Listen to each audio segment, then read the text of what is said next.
आप सबको जय हिंद। Welcome to my YouTube channel Rojgar point official. Uttar Pradesh police re exam के लिए आइए देखते हैं अगला प्रैक्टिस सेट, जिसका पहला क्वेश्चन दिया हुआ है। एक धनराशि को 2 वर्ष के लिए एक निश्चित दर से साधारण ब्याज पर रखा गया। साधारण ब्याज की बात हो रही है, यहाँ पे रखा गया था। यदि इसे 4% अधिक दर पर रखा जाता, मतलब इंटरेस्ट रेट जो था अगर 4% और अधिक होता तो इससे 480 रुपए अधिक प्राप्त होते। अगर इंटरेस्ट रेट जो है, अगर ब्याज दर, साधारण ब्याज दर 4% अधिक होता तो जो पैसा मिलता वो 480 रुपये अधिक मिलता। मतलब 480 रुपये अधिक मिलता, मतलब कि साधारण ब्याज 480 रुपये अधिक मिलेगा। कब? जब उसी साधारण ब्याज दर को, जब ब्याज दर को 4% और अधिक रखा गया होता। तो धनराशि ज्ञात कीजिए। इसको सॉल्व करने के लिए कई तरीके हैं। पहला तरीका देख लीजिए, इसका फार्मूला है, फार्मूले पे रख दीजिए। Delta S I is equal to p into delta r into t upon 100। जो परिवर्तन आ रहा है 480 रुपये अधिक, वो क्या वो परिवर्तन क्या दर्शाता है? वो साधारण ब्याज में परिवर्तन दर्शाता है। ये परिवर्तन दर्शाता है। कितना हो गया इसका मान? 480। ये साधारण ब्याज नहीं है। डेल्टा एस आई मतलब साधारण ब्याज में क्या परिवर्तन आया, कमी हुई, कितने की कमी हुई या फिर कितने की बढ़ोतरी हुई। P into delta are. Delta R मतलब ब्याज दर में कितने परसेंट की परिवर्तन हुई, मतलब कितने परसेंट वो कम हुआ या फिर कितने परसेंट वो ज्यादा हुआ, वही परिवर्तन दर्शाएगा। 4% अधिक हुआ तो 4 लिख देंगे। टी का मतलब 2 वर्ष दिया हुआ है। एक कितना हो गया? 100। 4 दूना 8, 8 से कितनी बार हो जाएगा? 60 बार में। तो P की वैल्यू कितनी होगी? 60 इंटू 100,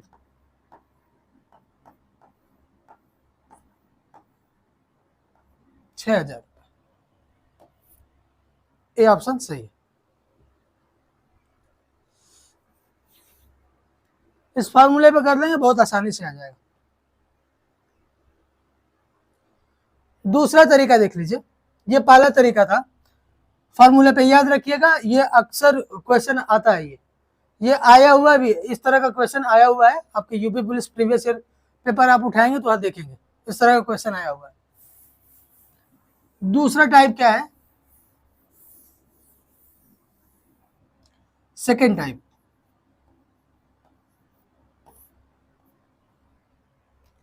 सेकेंड टाइप हम ये जान लेते हैं कि जो भी साधारण ब्याज होता है, साधारण ब्याज होता है वो क्या होता है? मूलधन का, जो मूलधन का, जैसे 100 रुपया है मूलधन, अगर रेट 2 है, समय 4 वर्ष है, तो इसका साधारण ब्याज अगर निकालना हो कैसे निकालेंगे? साधारण ब्याज कैसे निकालेंगे? S I is equal to मूलधन इंटू दर इंटू समय अपन 100। 100 से 100 कैंसिल, कितना हो गया? 8। एस आई की वैल्यू क्या हो गई? 8 हो गई। हम इससे क्या कंक्लूजन निकाल सकते हैं? ये पहला तरीका हो गया कि एस आई हम लोग ऐसे निकालते हैं। दूसरा तरीका ये है, एस आई निकालने का तरीका ये है कि आर और टी का प्रतिशत निकाल लीजिए, मतलब इनके मल्टीप्लाई का प्रतिशत। आर और टी का मान कितना हो गया? 8%। 4 दूना 8%।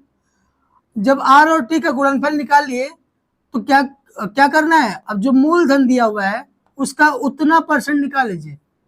100 का 8% कितना होगा? 100 से 100 कैंसिल, 8 होगा। देखिए यहां भी एसआई कितना है? 8 आया, यहां भी एसआई 8 आया। जब भी हम लोगों को साधारण ब्याज प्रतिशत में बताना हो कि कितना परसेंट है साधारण ब्याज, तो हम प्रतिशत में क्या करेंगे? आर और टी का प्रतिशत बताते हैं। आर और टी का प्रतिशत, मूलधन का आर और टी निकालेंगे, क्या निकल जाएगा? साधारण ब्याज निकल जाएगा। और जब भी हमको संख्या में बताना होता है तो S I is equal to 100 into p into r into t upon 100 लगाते हैं। तो हम यहाँ से ये कंक्लूजन निकाल सकते हैं कि जो साधारण ब्याज होता है मूलधन का R इंटू टी प्रतिशत होता है।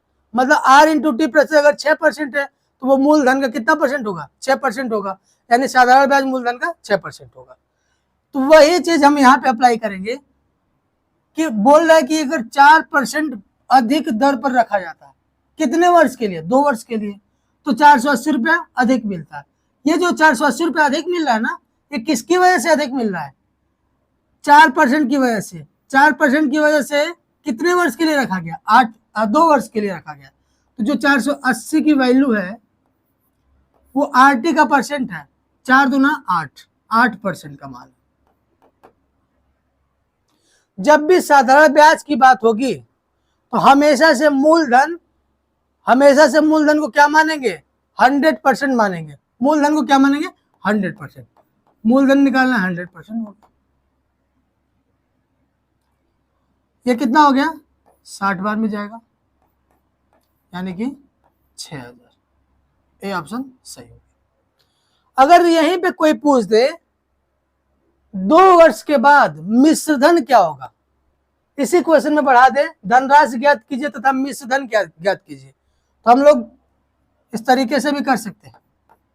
480 है, ये कितने परसेंट का मान है? 8% का मान है, यानी 8% क्या है?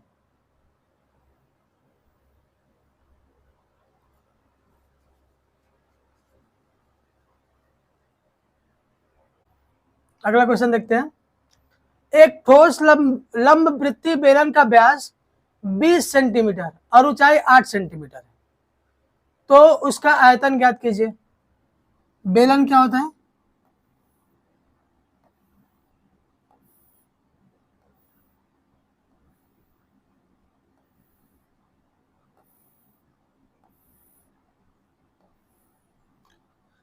बेलन का व्यास कितना दिया हुआ है? 20 centimetre.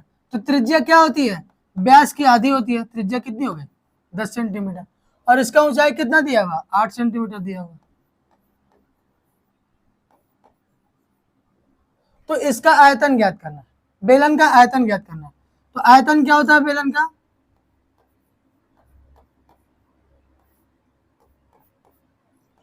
Pi are square H. यहाँ पे आंसर जो भी दिया हुआ पाई में दिया हुआ, तो पाई को वैसे ही रखेंगे as it is. R square, R की वैल्यू कितनी है? 10, 10 का स्क्वायर 100। एच की वैल्यू कितनी है? 8, तो क्या हो गया? 800 पाई सेंटीमीटर क्यूब। 800 पाई सेंटीमीटर क्यूब, ये ऑप्शन सही है। इसका सिलेंडर का वॉल्यूम क्या होता है? पाई आर स्क्वायर एच। अगला क्वेश्चन देखते हैं। तो इसको सॉल्व करना है। इसको सॉल्व करने का पहले किस पोर्शन को सॉल्व करते हैं जान लेते हैं। BOD MAS, पहले ब्रैकेट वाले पोर्शन को, उसके बाद रूट वाले पोर्शन को, फिर डिवीजन वाले पोर्शन को, फिर मल्टीप्लाई वाले पोर्शन को, फिर एडिशन वाले को, फिर सब्ट्रैक्शन वाले को। यानी ब्रैकेट वाले को, फिर भाग वाले पोर्शन को, फिर गुणे वाले पोर्शन को, फिर जोड़ वाले को, फिर घटाना वाले, जिसमें घटाना है उस वाले पोर्शन को सॉल्व करते हैं। तो सबसे पहले ब्रैकेट वाले पोर्शन पे आ जाते हैं।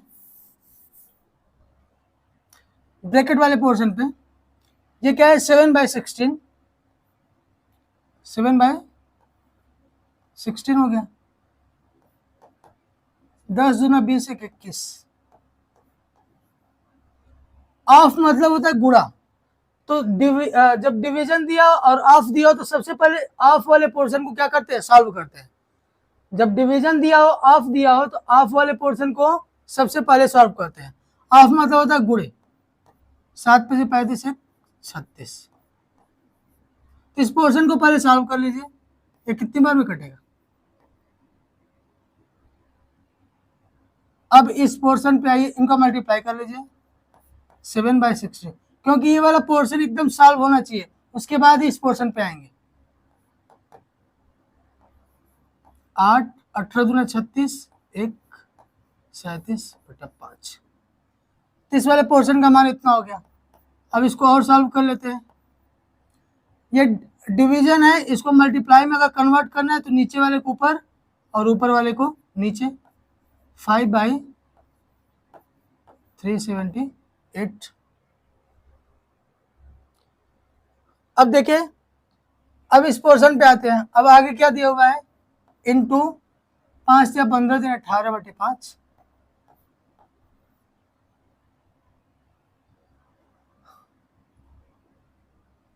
अब यहाँ तक हम सॉल्व कर चुके हैं। 18 से कितनी बार हो जाएगा, 21 बार में, क्योंकि यहाँ पे 18 और 21 का मल्टीप्लाई किया क्या है, 378 आया। 5 से 5 क्या हो गया, कैंसिल हो गया। 7 से ये 3 बार में कटा, कितना बचा, 16×3 = 48, 1/48 बचा।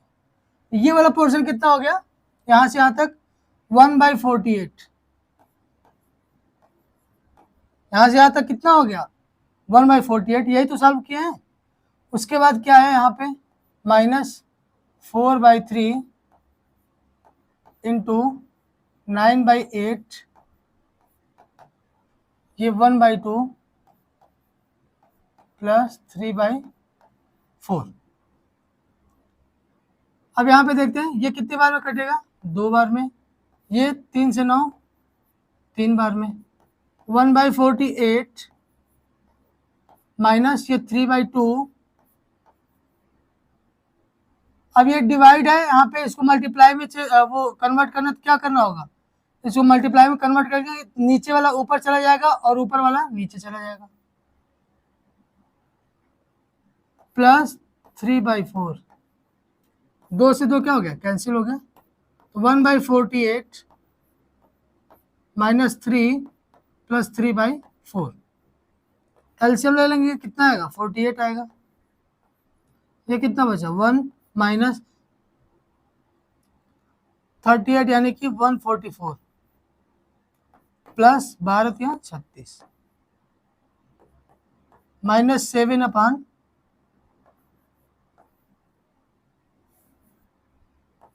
-107/48। कौन सा ऑप्शन है, डी ऑप्शन, -107/48। इत्मीनान से इसको सॉल्व करना पड़ेगा। अगला क्वेश्चन देखते हैं।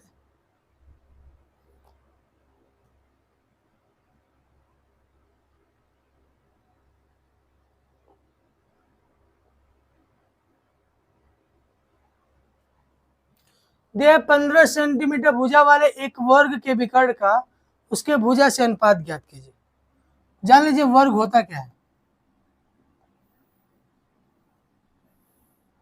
वर्ग ऐसा चतुर्भुज जिसकी चारों भुजाएं क्या हो, बराबर हो, प्रत्येक कोण क्या हो, 90 डिग्री हो, आमने सामने की भुजाएं क्या हो, समांतर हो। ये वर्ग होता है। वर्ग का विकर्ण जो होता है a√2 होता है। वर्ग का विकर्ण कितना होता है, a√2। अब हमसे पूछा क्या है, वर्ग के विकर्ण का उसकी भुजा से अनुपात। तो वर्ग का विकर्ण क्या है, a√2 और उसकी भुजा कितनी है, a। तो a से कैंसिल, बचा क्या, √2/1। इसको ऐसे भी लिख सकते हैं, डी ऑप्शन सही। अगला क्वेश्चन देखते हैं। दिया है कक्षा 9 की अंतिम परीक्षा में 50 विद्यार्थी हैं जिनमें 10% विद्यार्थी अनुत्तीर्ण हो गए, मतलब फेल हो गए। कक्षा X में कितने विद्यार्थी और उत्तीर्ण हुए, टोटल 100% होते हैं विद्यार्थी, जिसमें से 10% क्या हो गए, फेल हो गए। तो पास कितने परसेंट हुए, 90%। तो 50 का 90% निकाल लेंगे।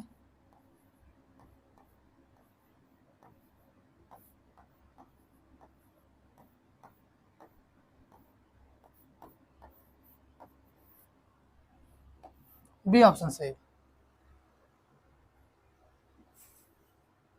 अगला देखते हैं।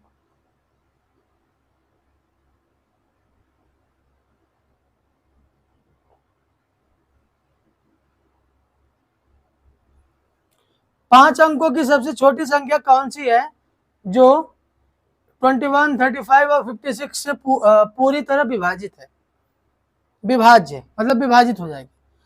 इसको दो तरीके से कर सकते हैं, पहला ऑप्शन से, दूसरा बेसिक। फर्स्ट मेथड देखते हैं, ऑप्शन से।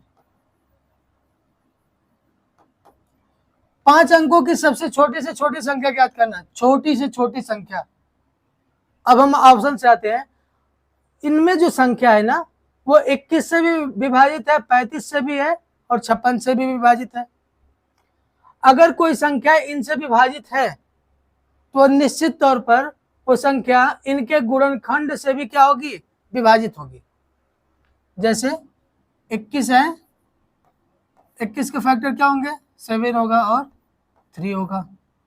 35 है, इसका क्या होगा, 5 होगा और 7 होगा। 56 है, 2 होगा, 4 होगा, 8 होगा, 7 होगा। मतलब इनसे ये विभाजित होगी, 7 से विभाजित होगी, 3 से विभाजित होगी, 5 से होगी, इनसे ये विभाजित होगा। अगर कोई संख्या इनसे विभाजित है 21, 35 और 56 से, वो निश्चित तौर पर इनके गुणनखंड से भी क्या होगी, विभाजित होगी। तो सबसे पहले जब भी अगर ऐसा गुणनखंड में दिखे कि 3 और 9 और 8 का पोर्शन दिख रहा है तो सबसे पहले उसको चेक करते हैं। मतलब 3 से विभाजित करके देखते हैं, अगर 9 है तो 9 से विभाजित करके देखते हैं, अगर 8 है तो 8 से विभाजित करके देखते हैं। ऐसा इसलिए करते हैं कि मैक्सिमम क्वेश्चन का आंसर इसी में आ जाता है। जब उनको विभाजित करते हैं 3 से, 9 से, 8 से, तो मैक्सिमम क्वेश्चन का आंसर जल्दी से हो जाता है, प्लस आंसर भी बहुत जल्दी आ जाएगा उससे,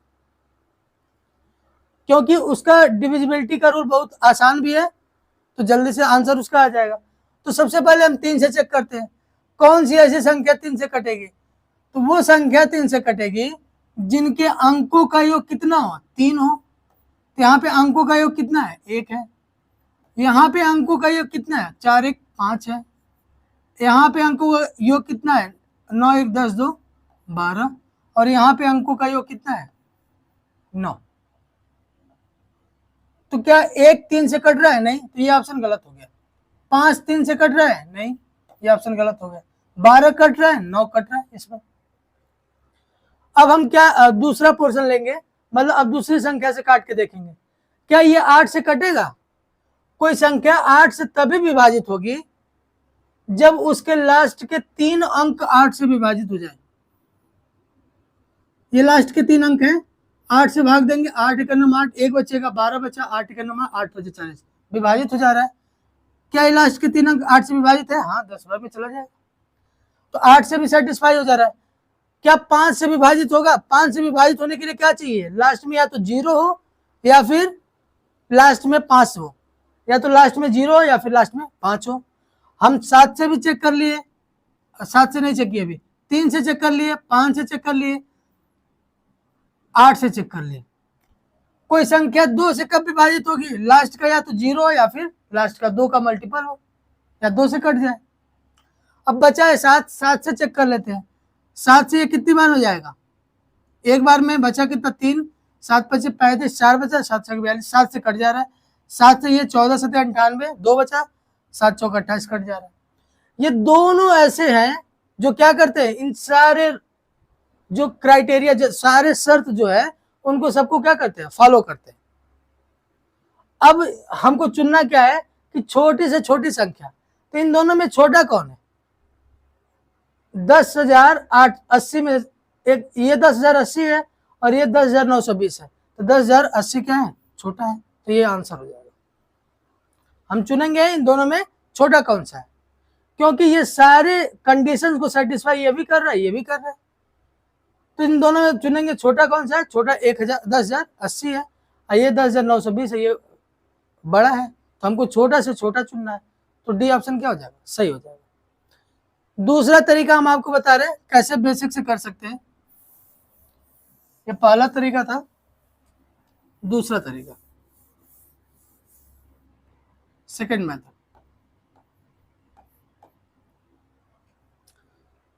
बोल रहा है कि 21, 35 और 56 से पूरी तरह विभाज्य हो। तो सबसे पहले 5 अंकों की सबसे छोटी संख्या लिख लेंगे। 2 3 4 5। कई लोग कंफ्यूज हो जाते थे तो 5 जीरो लगाते थे, नहीं, एक को भी काउंट करना होता है, 1 2 3 4 5। अब क्या करेंगे, इनसे कंप्लीटली क्या है, विभाजित होना चाहिए। ऐसी 5 अंकों की छोटी से छोटी संख्या ज्ञात करनी है, तो हम इनका एलसीएम ले लेंगे। किसका, 21 35 और 56 का। तो हम क्या करेंगे, सबसे पहले 5 अंकों की सबसे छोटी संख्या ले लेंगे और उसके बाद इनका एलसीएम ले लेंगे। एलसीएम अब लेंगे तो इनका एलसीएम क्या आएगा, 840। इनका एलसीएम क्या आएगा, 840। आप एलसीएम निकाल लीजिएगा, इनका एलसीएम 840 आएगा। अब इनसे क्या करेंगे, 840 से इसको भाग देंगे। जब डिवाइड करेंगे इसको 840 से, तो शेषफल जो है कितना आएगा, 760 आएगा आपका शेषफल। शेषफल कितना आएगा, 760 आएगा।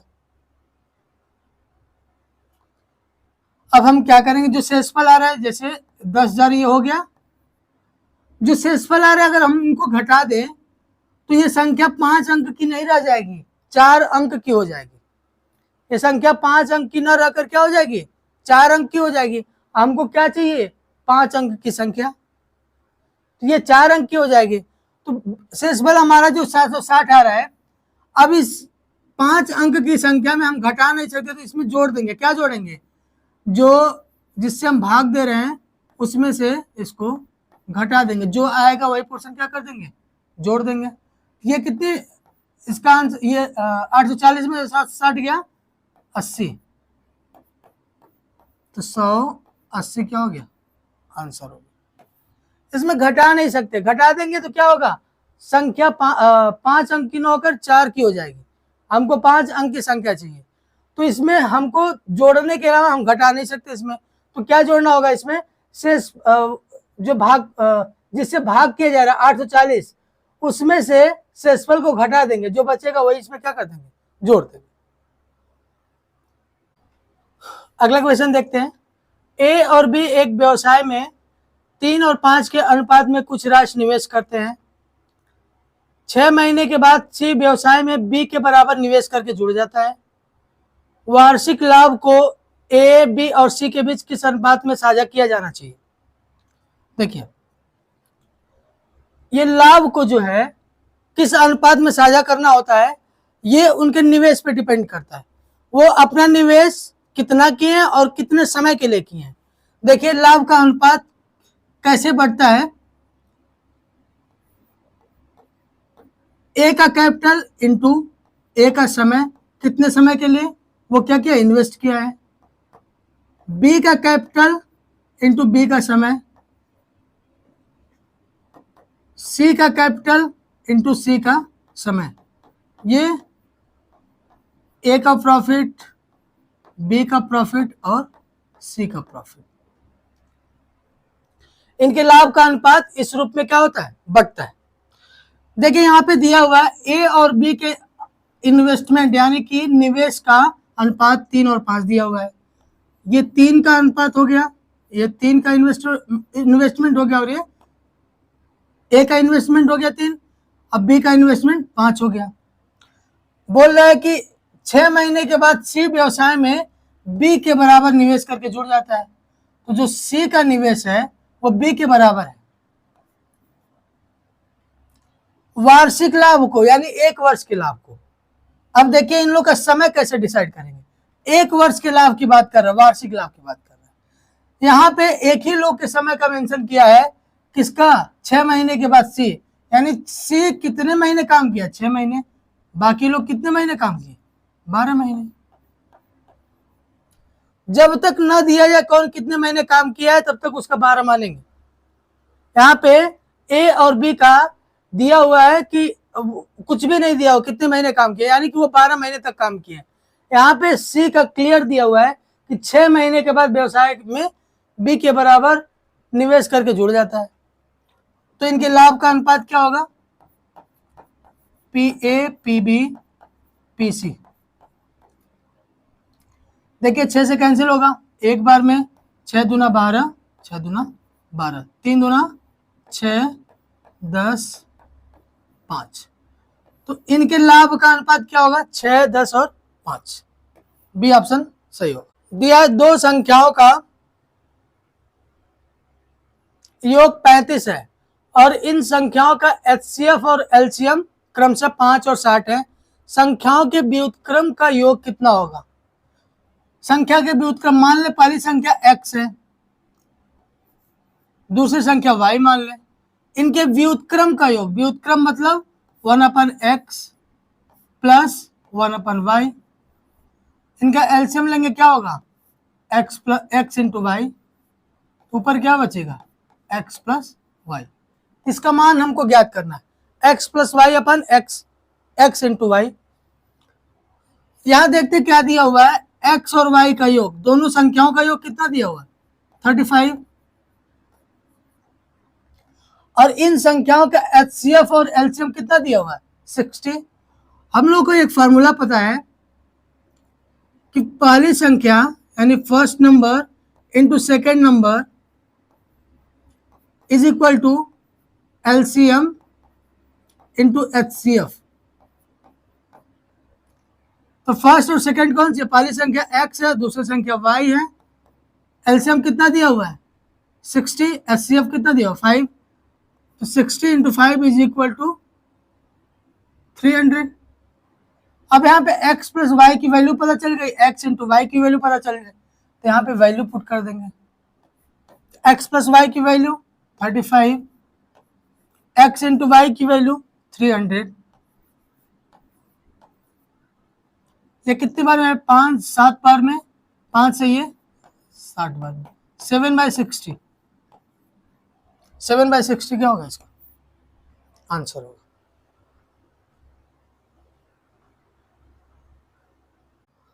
अगला क्वेश्चन देखते हैं। 7800 की राशि को ए, बी और सी में इस प्रकार विभाजित किया जाता है कि बी का हिस्सा ए के हिस्से का 1/3 है और सी का हिस्सा बी के हिस्से से 20% अधिक है। ए का हिस्सा ज्ञात करें। तो सबसे पहले देखते हैं कंडीशन क्या दिया हुआ है। बी का हिस्सा ए के हिस्से का 1/3 है, यानी जो बी है वो ए के हिस्से का 1/3 है। बी 1/3 है किसके? ए के। तो ए बाई बी की वैल्यू क्या होगी? जैसे अगर ए को इधर लेके आए तो बी बाई ए हो गई, इसकी वैल्यू 1/3। इसको उलट दे, मतलब ए बाई बी की वैल्यू निकालें, कितना हो गया? 3/1। दूसरा क्या कंडीशन दिया हुआ है? सी का हिस्सा बी के हिस्से से 20% अधिक है। अगर यहाँ पे बी हो गया, ये सी हो गया। जो सी है बी से कितना है? 20% अधिक है। बी अगर 100 है तो सी क्या हो जाएगा? इससे 20% अधिक है, मतलब 120 हो जाएगा। ये कितनी बार में कटेगा? 5 बार में, और ये 6 बार। क्या हो गया? 5 और 6 का अनुपात। अब हम लोग ए बी सी का अनुपात निकाल लेते हैं। ये अनुपात निकालते कैसे हैं ये सीख लीजिए। ए और बी का अनुपात कितना है? 3 और 1 है। बी और सी का अनुपात कितना है? 5 और 6 है। तो इसके जस्ट नीचे 5 और 6। अब हम लोग देखें, यहाँ पे खाली है, यहाँ पे खाली है, तो एक को इधर लेके जाएंगे। ये नहीं कि 6 को नीचे से ऊपर करते, ऐसा नहीं करते, या फिर दाहिने जाते या फिर बाएं जाते हैं। एक को इधर लेके गए, एक बाएं आना है तो 5 को इधर लेके जाए, कितना हो गया? 15, 5 और 6। 15, 5 और 6 के अनुपात में ये क्या है? ए बी सी, ये इनकी हिस्सेदारी है। तो टोटल कितना है? 7800 है।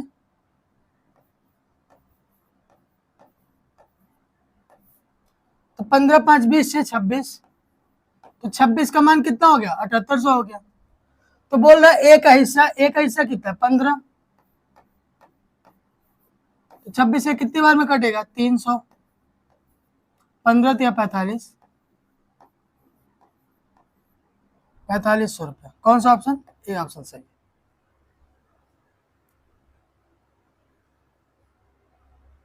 अगला,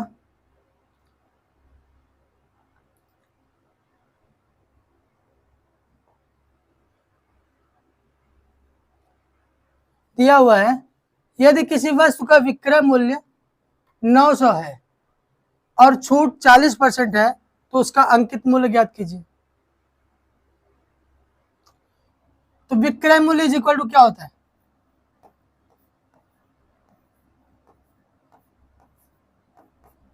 अंकित मूल्य इंटू 100 माइनस डिस्काउंट बाई 100। अंकित विक्रय मूल्य कितना दिया हुआ है? 900, 900 रख देंगे इसमें।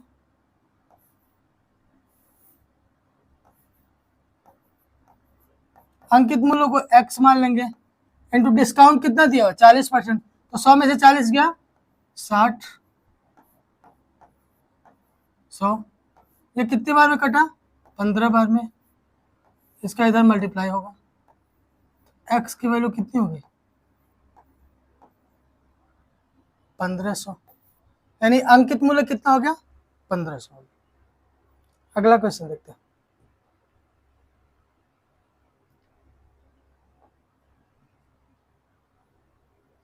देखते हैं अगला प्रश्न। यदि 2x प्लस 7y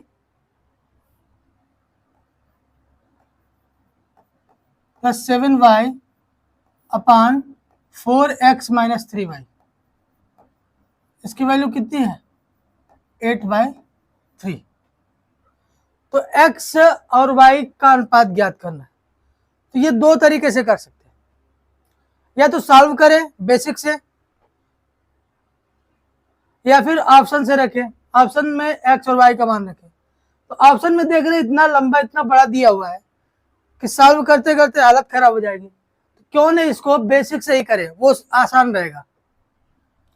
तो बेसिक से करेंगे, इसको इधर मल्टीप्लाई करेंगे, इसको इधर 3 का इसमें मल्टीप्लाई करेंगे, कितना होगा? 6x plus 21y is equal to 32x minus 24y। 6 को इधर लेके जाएंगे, 24 को इधर लेके आएंगे। 6 को इधर लेके आएंगे, कितना बचा? 26x इज इक्वल टू ये 5y। तो x अपन y की वैल्यू क्या हो गई? 45/26। 45/26 कहाँ पे? सी ऑप्शन है। बेसिक से आसान पड़ेगा। अगर ये थोड़ी वैल्यू रहती ना, 2/1, 3/4 ऐसे करके रहता तो वैल्यू पुट करके रख दे, ऑप्शन से वैल्यू पुट करते, जो आंसर आता इसके बराबर होता। अगर बराबर हो जाता तो वही ऑप्शन सही हो जाता।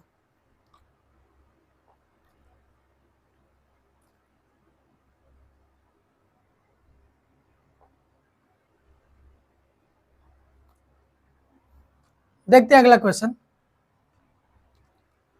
एक दुकानदार ने अपने घर के नवीनीकरण के लिए एक बैंक से 32,000 की राशि उधार ली। ब्याज की दर 12.5% प्रतिवर्ष है, जो वार्षिक रूप से संयोजित है। 2 साल के अंत में उसने 20,000 और अपनी अंगूठी का भुगतान करके अपना ऋण चुका दिया। अंगूठी की कीमत कितनी है? पता नहीं शादी वाली अंगूठी है कि कौन सी अंगूठी है। देखिए, एक दुकानदार ने अपने घर के नवीनीकरण के लिए एक बैंक से कितना रुपए उधार लिया? 32,000 रुपए उधार लिया। अब ब्याज दर कितना है? 12.5% है। कितने समय के लिए उधार लिया है? 2 साल। 2 साल के लिए उधार लिया है, और उसके बाद लास्ट में ब्याज सहित वो कितना चुकाता है? 20,000 रुपए देता है प्लस अपनी अंगूठी देता है।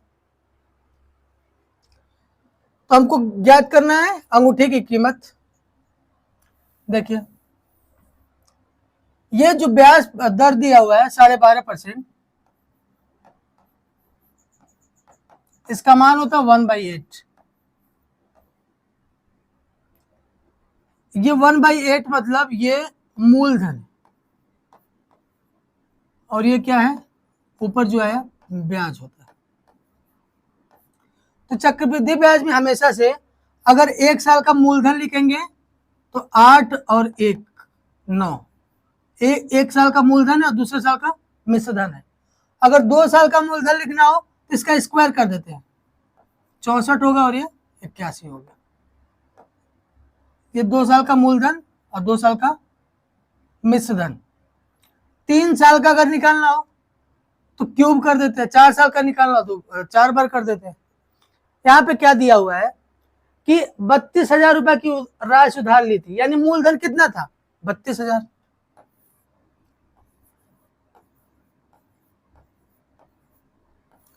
यहाँ पे 2 साल का है तो मूलधन कितना है 64, इसी 64 का मान कितना है 32,000 रुपए।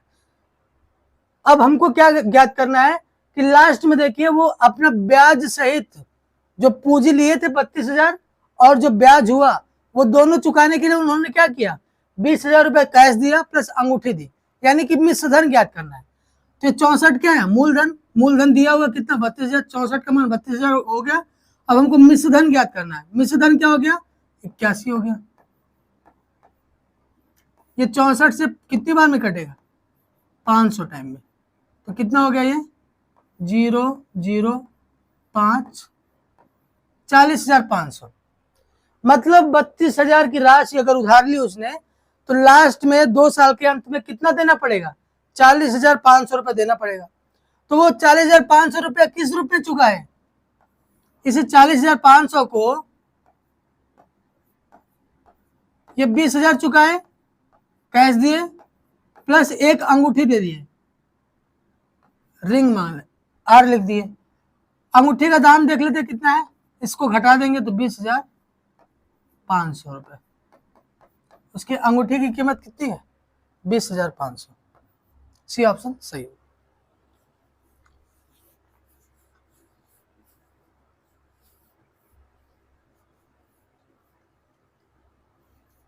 अगला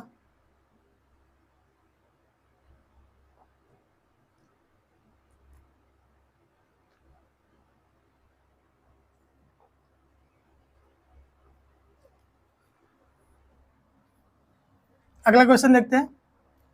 ये दिया हुआ 99 यहाँ कितनी बार दिया हुआ 1 2 3 4 5।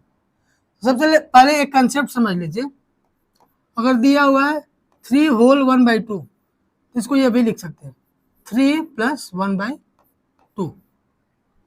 दिया हुआ है 7 होल 3/5 इसको ऐसे भी लिख सकते हैं 7 + 3/5। तो सेम कंसेप्ट यहाँ पे अप्लाई करेंगे तो 99 + 1/2 हो जाएगा, फिर 99 + 1/6 हो जाएगा, यहाँ पे 99 + 1/12, 99 + 1/20, यहाँ पे 99 + 1/30।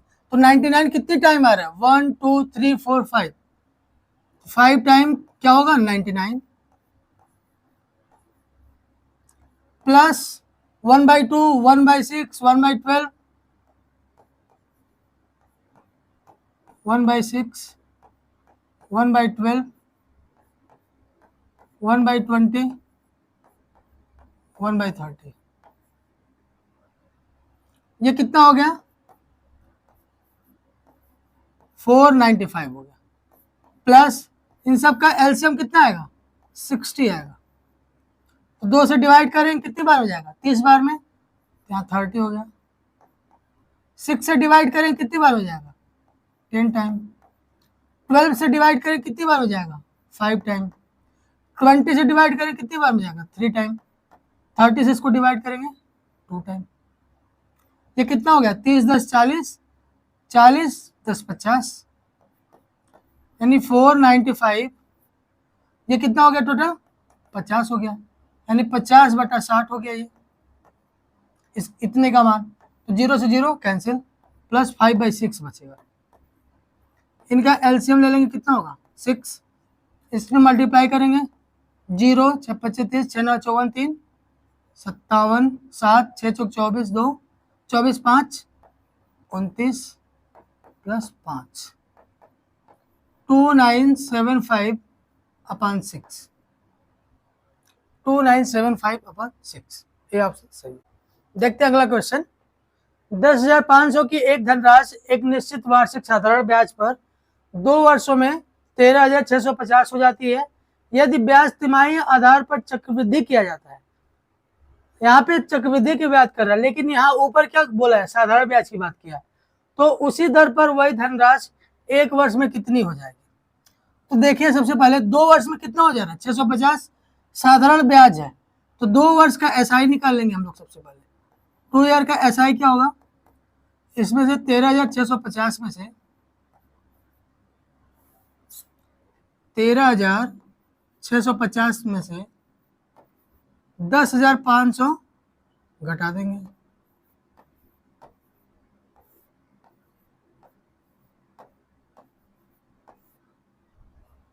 तो क्या हो गया, 3150। एक साल का एसआई क्या होगा, 2 से डिवाइड कर देंगे, 15 7 1575। एक साल का एसआई क्या हो गया, 1575।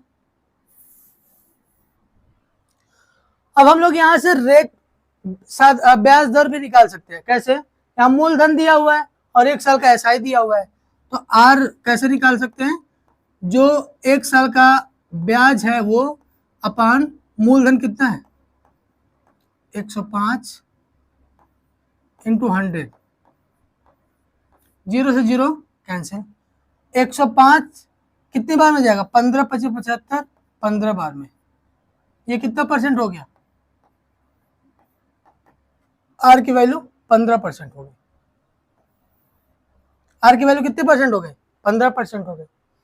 अब यहाँ पे देखिए कंडीशन यहाँ क्या दे रहा है, यदि ब्याज तिमाही आधार पर, जो ब्याज है वो किस पे, अब कितने समय पे है, 3 महीने पे है, तिमाही आधार पे है। तो ये जो 15% आया ना वो प्रति वर्ष आया है। तो अब ब्याज क्या होगा, पहले 15% था वो हर 12 महीने पे देना होता था, तो 12 महीने पे देना होता तो यहाँ 12 हो गया। अब हमको तिमाही निकालना है, तो 3 से क्या कर देंगे, मल्टीप्लाई कर देंगे। जो 15% था वो 12 महीने पे लगता था, तो नीचे 12 हो गया। 3 महीने पे निकालना है तो 3 का मल्टीप्लाई कर देंगे। अगर 4 महीने का निकालना हो तो क्वार्टरली, तो 4 का। अगर छमाही करना हो तो 6 से मल्टीप्लाई कर देते। यहाँ तिमाही आधार दिया हुआ है, तो ये कितनी बार हो गया, 4 बार में, तो 15/4% हो गया। उसी दर पर वही धनराशि 1 वर्ष में कितनी हो जाएगी। अब समय भी क्या हो जाएगा, तिमाही देना है, तिमाही, तो इसको 1 वर्ष को हम लोग क्या करेंगे, महीने में चेंज करेंगे, तो 12 महीना है, तो तिमाही देना है तो 3 से भाग दे देंगे। अगर छमाही देना हो तो 6 से भाग देंगे, कितना आता, अब 12 में 3 से भाग देंगे, कितना आएगा, 4 आएगा। अब यही पूछ रहा है, यदि ब्याज दर तिमाही आधार पर चक्रवृद्धि किया जाता है तो उसी दर पर वह धनराशि 1 वर्ष में कितनी हो जाएगी। मिश्रधन पूछ रहा है, तो मिश्रधन का फॉर्मूला क्या होता है, A is equal to P 1 + R/100 power T। तो P की वैल्यू कितनी है, 10,500,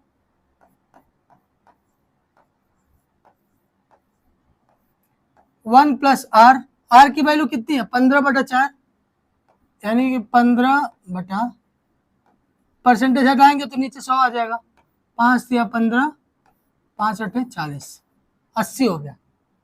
ये क्या हो गया, 3/80 पावर 4। एलसीएम लेंगे कितना आएगा, 80 आएगा, तो 80 + 3 83। यहाँ पे हम लिख सकते हैं 83/80 पावर 4। अब इसको हम लोग सॉल्व करेंगे। अब इसको हम लोग क्या करेंगे, सॉल्व करेंगे, तो आपको जब सॉल्व करेंगे तो वो आएगा आपका 12166, यही आंसर आएगा 12166। ये सॉल्व करने पे 12166।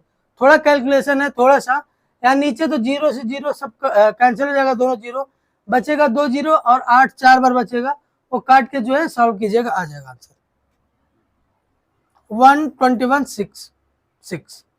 अगला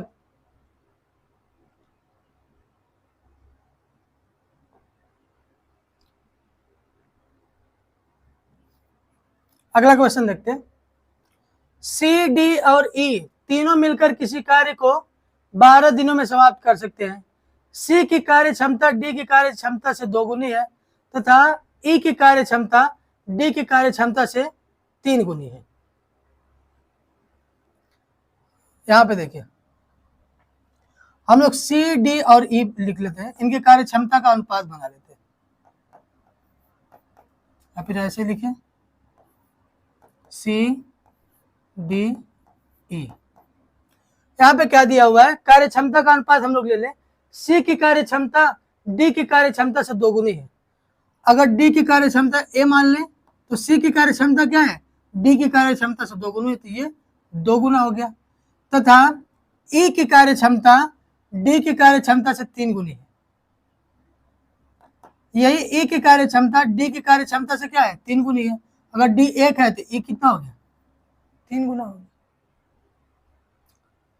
ई अकेले पूरे कार्य को कितने दिन में समाप्त करेंगे? देखिए, तो सबसे पहले हम जान लेते हैं फॉर्मूला इसमें क्या होता है, कुल काम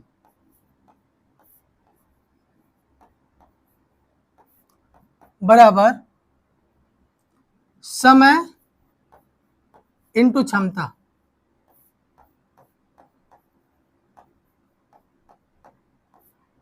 तो कुल काम कैसे निकालेंगे, समय मतलब अब यहां पे ऊपर दिया हुआ है,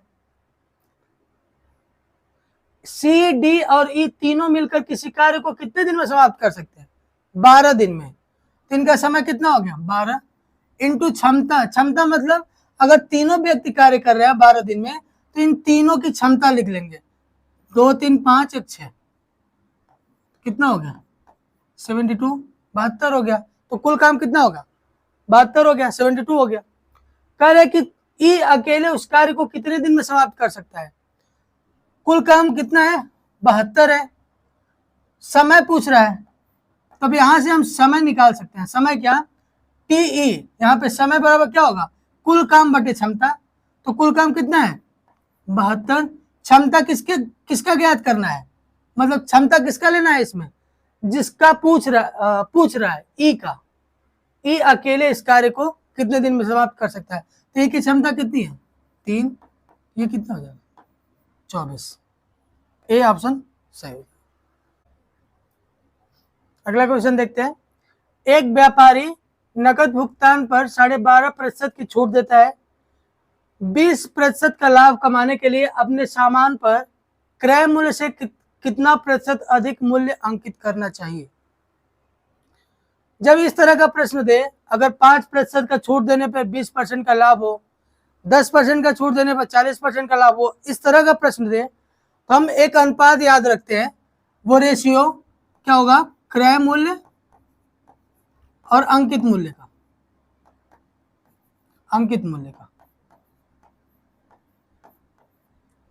क्रय मूल्य क्या होता है 100 माइनस डी, अंकित मूल्य क्या होता है 100 प्लस माइनस प्रॉफिट या लॉस। 100 माइनस डी, 100 में से 12.5% घटाएंगे कितना होगा 87.5।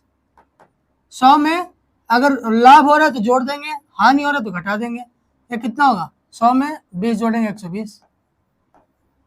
यहाँ पे दशमलव है, दशमलव हटाएंगे नीचे क्या होगा 10 होगा, 10 से इधर भी मल्टीप्लाई कर दो, इधर भी मल्टीप्लाई कर दो। अगर इधर 10 से मल्टीप्लाई करेंगे तो इधर भी 10 से मल्टीप्लाई करना होगा, तो 10 से 10 कैंसिल हो गया, बचा क्या 875 और ये 1200। 25 से काटो, ये 25 यहाँ 75, 25 25 125, 25 चौक 100, 25 अठे 200, 35 और 48 का अनुपात आ गया। तो क्रय मूल्य कितना हो गया 35, अंकित मूल्य कितना हो गया 48। यहाँ पे क्या पूछ रहा है, 20% का लाभ कमाने के लिए अपने सामान पर क्रय मूल्य से कितना प्रतिशत अधिक मूल्य अंकित करना चाहिए, कितना प्रतिशत अधिक मूल्य अंकित करना चाहिए। तो 35 से 48 कितना ज्यादा है 13 ज्यादा है, 13 अपान क्रय मूल्य कितना है 35 इंटू 100, यह कितना होगा 1300 बटा 35, 35 दिया 105, तो कितना आएगा आपका 37.143%। इसको सॉल्व करेंगे 37.143। अब क्या कर लीजिएगा, इसको 5 से काट दीजिए, 5 7 35, 5 विषम 100, कितना हो गया 260/7। तो 7 त्रिक 21, 5 बचा, 7 7 49, 1 बचा, फिर एक बार में जाएगा, फिर कितना बचेगा 3 बचा, 7 चौक 28, 2 बचा, 7 3 21, लगभग में 37.143। कहाँ पे दिया हुआ, कौन सा क्वेश्चन? सी ऑप्शन सही है। अगला क्वेश्चन देखते हैं।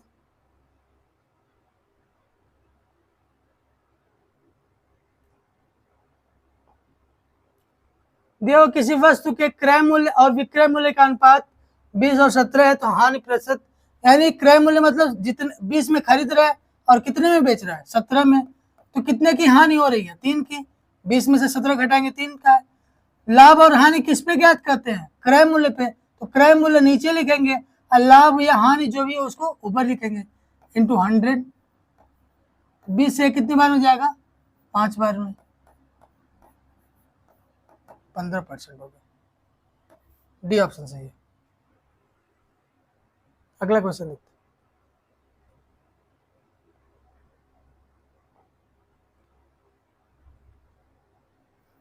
अगला क्वेश्चन देखते हैं।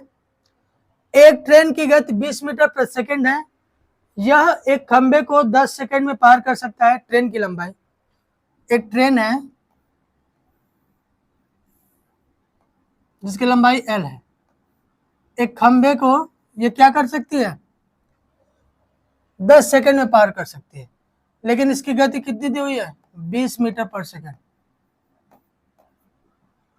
थोड़ा सा सोचिए इसमें कि ये ट्रेन खंबे को कब पार कर पाएगी। ये ट्रेन खंबे को तभी पार कर पाएगी जब ये अपनी लंबाई के बराबर दूरी चल के, जब ये अपनी लंबाई के बराबर क्या होगी दूरी चलेगी, तब जाके खंबे को क्या कर पाएगी पार कर पाएगी।